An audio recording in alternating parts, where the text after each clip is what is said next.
The restaurant was one of those places where everything sparkled: the chandeliers, the polished wine glasses, the waiter's perfect smiles. But amidst all the glitz and elegance, one sound destroyed the peace: a baby's relentless, piercing cries. Every head turned toward the source, a young child no more than 2 years old, sitting in a high chair at the corner table. His small fist slammed against the table, his cheeks flushed red from exhaustion, his wails refusing to be soothed. The man sitting with him looked as though he had aged 10 years in 10 minutes. His suit was perfectly tailored, his watch a rare Swiss masterpiece, his posture carrying the air of power and wealth, but his face betrayed defeat. He was a millionaire known to many in the city, but in that moment none of his money, none of his influence could buy him the silence and comfort he desperately needed. He tried toys, he tried food, he tried rocking the little boy in his arms, whispering softly. Nothing worked. The baby only screamed louder. Whispers filled the restaurant. Annoyed stares pierced through the man's back. Some muttered about how people like him should hire a nanny if they couldn't control their child. Others rolled their eyes, offended that such noise dared to interrupt their expensive dinners. But one pair of eyes looked differently. From a small corner table, a young black woman sat quietly, her plate barely touched. Her clothes were plain, worn from time and use, but her eyes held something far more precious than any diamond: empathy. She had been watching the man struggle, not with irritation but with an ache in her chest. The baby's cries echoed something in her heart, something she had lived through before. She pushed her chair back, stood slowly, and walked toward the scene. "Sir," she said softly, her voice carrying calmness like a gentle breeze.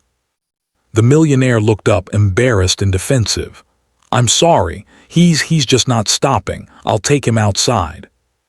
But before he could rise, the woman knelt by the baby's chair, lowering herself to the child's eye level. The cries didn't falter immediately, but the little boy noticed her presence. She didn't try to touch him or force anything on him. Instead, she smiled gently, a smile that carried warmth deeper than words. "You miss your mama, don't you?" she whispered softly, almost like a secret meant only for the child. The cries faltered, just slightly. The boy blinked, his sobs catching in his throat as though her words had touched something raw inside him. The restaurant grew quieter, people leaning in with curiosity. The father's face went pale. The boy whimpered again, but it wasn't the same sharp cry. It was softer now, confused. The woman continued, her tone steady, like a lullaby spoken rather than sung.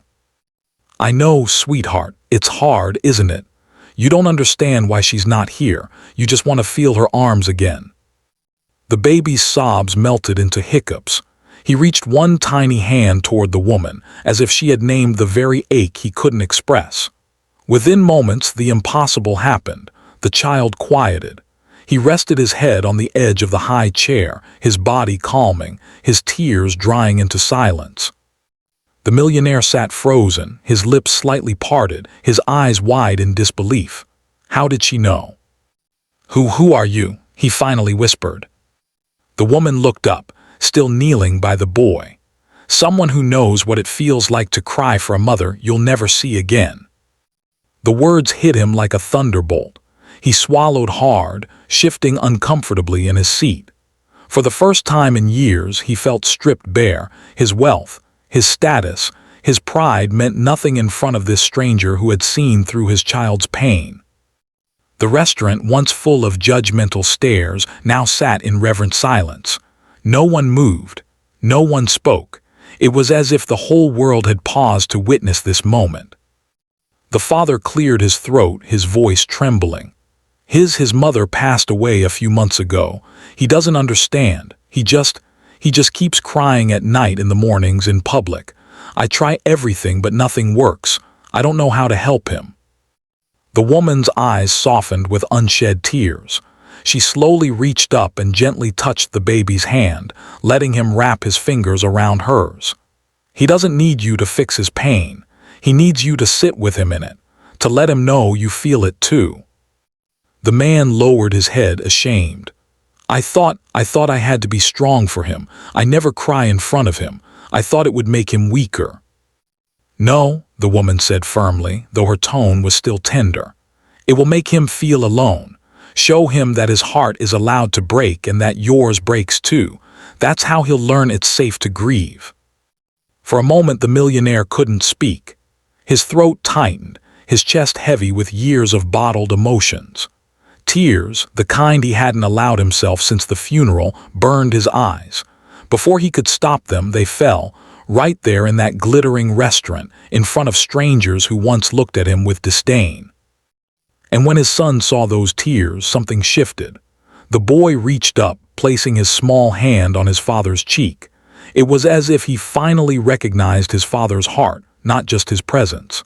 The child's eyes softened, and for the first time that night, he rested peacefully against his father's chest. The millionaire held him close, his sobs quiet but unrestrained. The woman stood slowly, her role seemingly complete, but the man stopped her. "Please don't go. What you just did, I don't even know how to thank you." The woman smiled faintly. "You don't need to thank me, just love him with honesty. That's the only thing money can't buy and the only thing he'll remember." But the man shook his head. "No, I need to know your name. I need to know who you are." She hesitated, then answered quietly, "My name is Amina." The name lingered in the air, simple yet powerful. Over the following weeks, the man couldn't stop thinking about her words. He began changing the way he fathered his son. No longer did he pretend to be unshakable. He cried when the memories hurt, laughed when the small joys came, and held his boy through every storm of tears. And the child, slowly, day by day, began to cry less, not because the pain vanished, but because he finally felt understood. One evening, as he walked through the park with his son, he saw Amina sitting on a bench, sketching in a worn notebook. He approached her, hesitant but grateful. They talked for hours, about grief, about childhood, about life. He learned that she had lost her own mother at a young age, raised by her grandmother who had taught her the strength of compassion. She worked simple jobs to get by, but she carried wisdom wealth could never purchase. Their conversations grew frequent. What began as gratitude turned into friendship and slowly into something deeper. Amina never judged him for his wealth, nor did she desire it.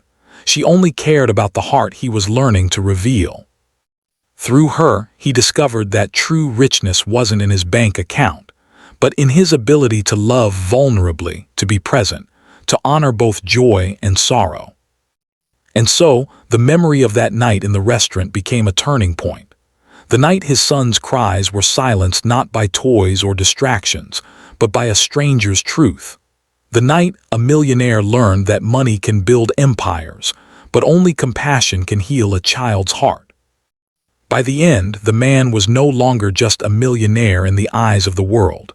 He was a father in the truest sense, one who could cry, one who could love, and one who could teach his son that even in loss, there is hope. And as he tucked his son into bed one night, the boy whispered, "Daddy, I'm not scared anymore." The father kissed his forehead, tears in his eyes, and whispered back, "Neither am I."